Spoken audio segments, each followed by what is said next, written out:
बिस्मिल्लाहिर्रहमानिर्रहीम। अस्सलाम वालेकुम स्टूडेंट्स। ENG 504 की शॉर्ट लेक्चर सीरीज़ में आप सबका वेलकम है। इस वीडियो में हम लेसन नंबर 36 एंड 37 को डिस्कस करेंगे, जिसमें 212 से 223 तक के जो टॉपिक्स हैं वो इंक्लूडेड हैं।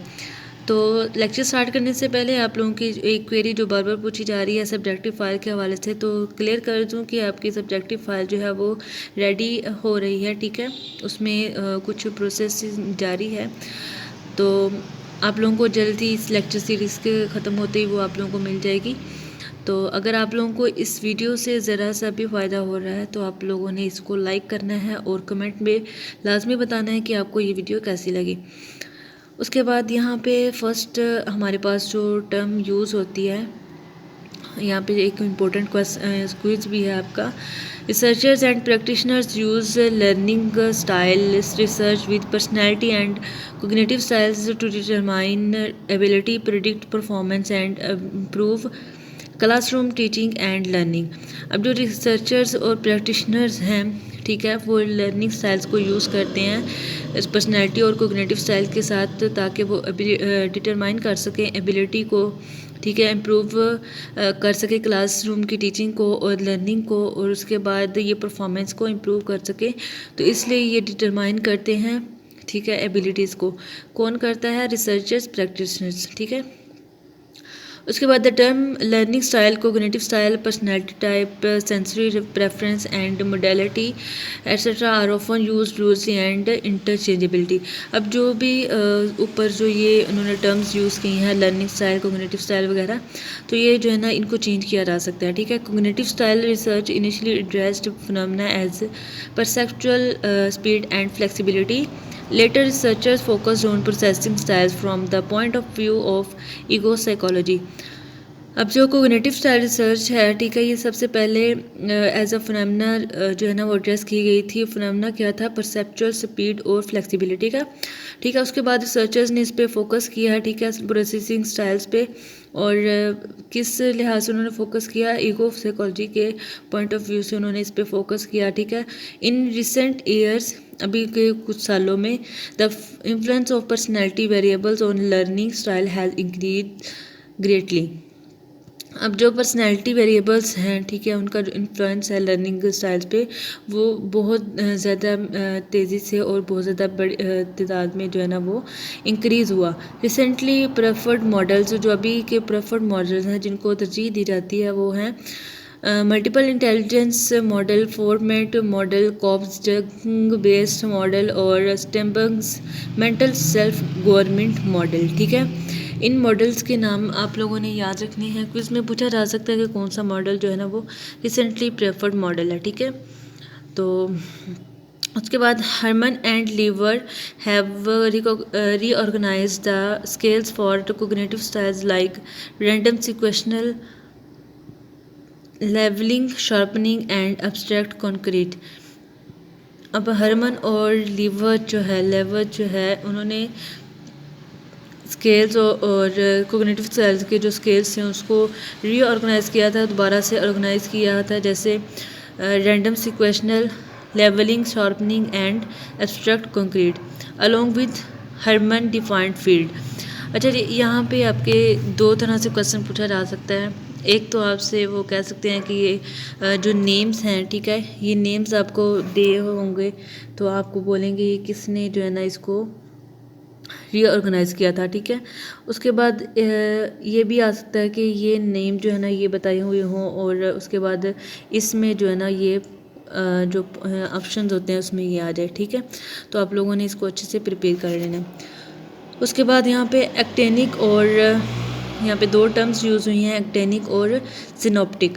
अब एक्टेनिक लर्नर कौन से होते हैं? जो चाहते हैं कि उनकी जो नीड्स और वांट्स हैं, ठीक है, जो वो उनकी जो फीलिंग्स हैं वो कॉन्शियसली कंट्रोल हों लर्निंग प्रोसेस में। ठीक है, यानी लर्निंग जो प्रोसेस है उसमें कॉन्शियसली कंट्रोल हो उसका, ठीक है, उनकी नीड्स और उनकी वांट्स का।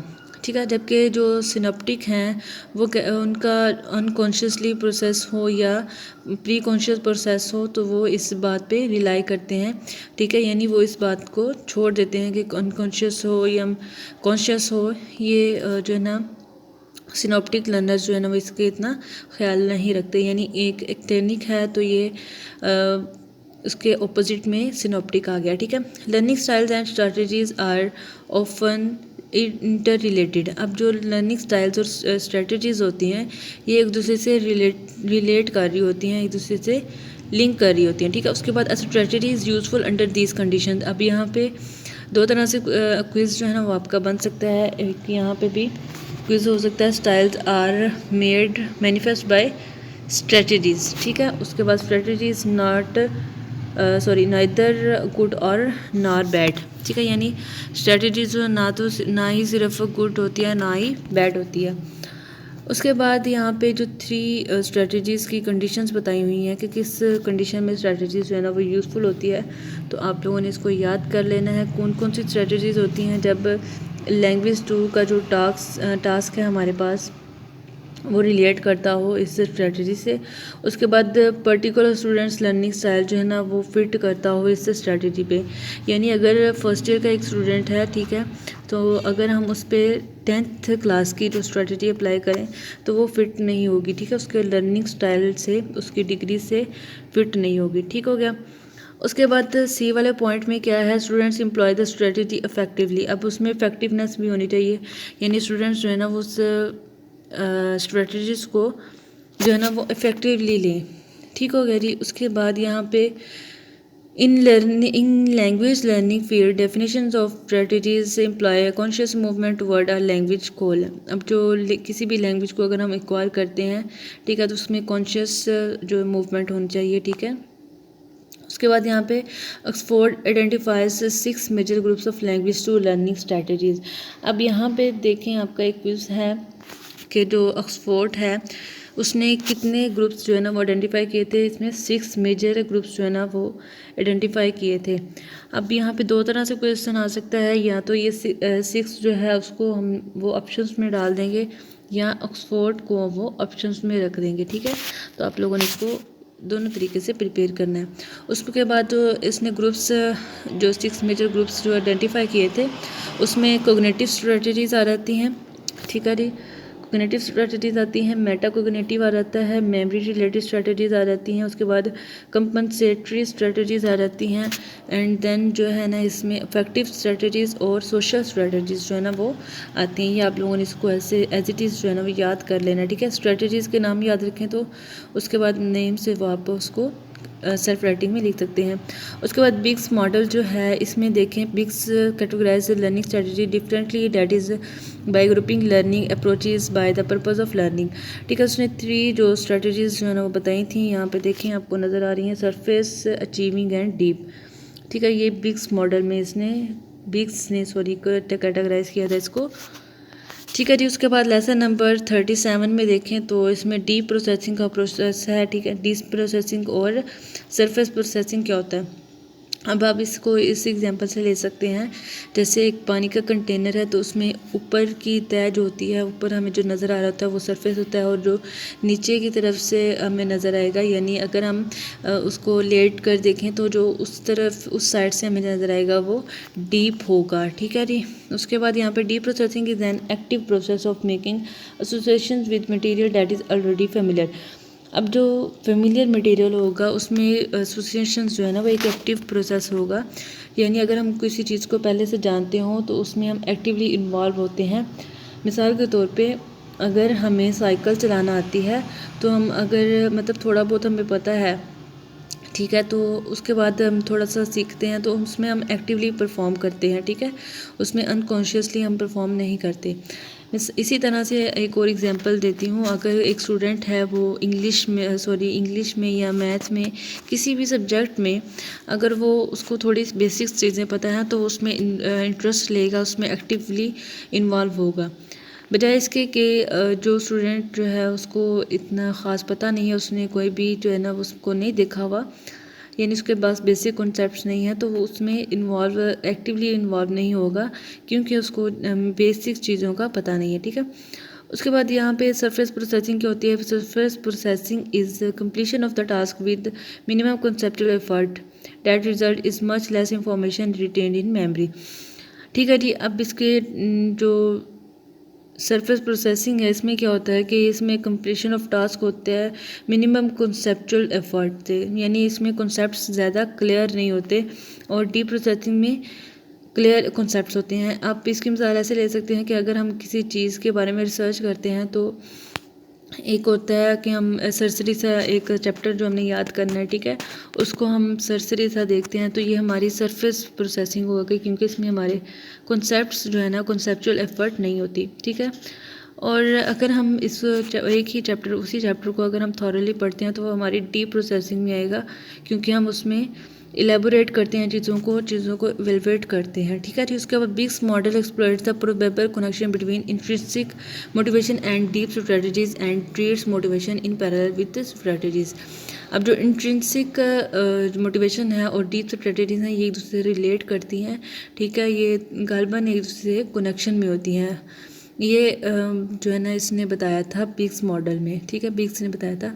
Hermann indicates that students may not have a choice for using deep strategies due to weak educational background. अब जिन स्टूडेंट्स का वीक एजुकेशनल बैकग्राउंड होता है और उसके पास लर्निंग एप्टीट्यूड की कमी होती है तो और उनके पास एक्सपीरियंस भी नहीं होता, तो वो जो है इन स्ट्रेटजीज़ को यानी डीप स्ट्रेटजीज़ को वो इंडिकेट नहीं कर सकते एज यूजुअल, जैसे मतलब दूसरे स्टूडेंट्स जो हैं वो कर सकते हैं। उसके बाद यहाँ पे नीचे आ रहे हैं तो positive effects of strategy instruction emerge for proficiency in speaking and reading. ये आप लोगों ने स्किप कर देना है। एंड यहाँ पे देखें तो नीचे यहाँ पे हैं क्लेमेंट जो है इसने आइडेंटिफाई किए थे 5 orientations of foreign language learners. अब यहाँ पे इसने जो 5 आइडेंटिफिकेशन की थी, आपका क्विज़ किसी तरह से भी आ सकता है कि आपको जो है ये भी स्किप करके दे सकते हैं, ठीक है, ये ऑप्शंस में दे सकते हैं या फिर ये ऑप्शंस में दे सकते हैं, ठीक है।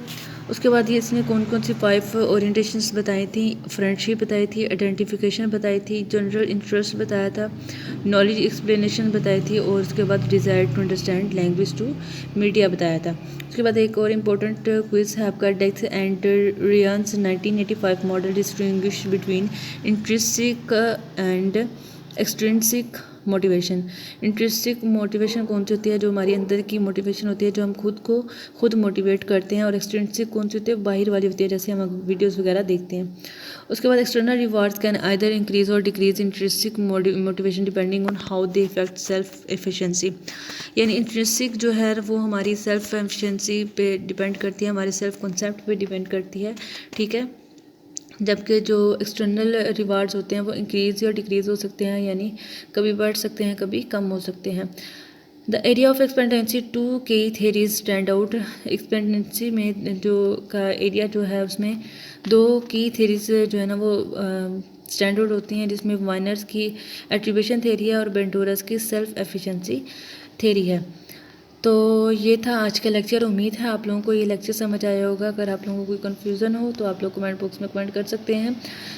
आप लोगों ने कमेंट में लाजमी बताना है कि आपको ये जो वीडियो है लेक्चर सीरीज़ है ये कैसी लग रही है, और आप लोगों को अगर इसके MCQs फाइल्स चाहिए तो second channel VSC quiz official के नाम से वो आपको मिल जाएगा। उसमें ENG 504 की अपलोडेड है और उसके बाद उसकी डिस्क्रिप्शन में आपको उसकी PDF फाइल भी मिल जाएगी। मिलते हैं नेक्स्ट वीडियो में नेक्स्ट टॉपिक के साथ। तब तक के लिए अल्लाह हाफिज़।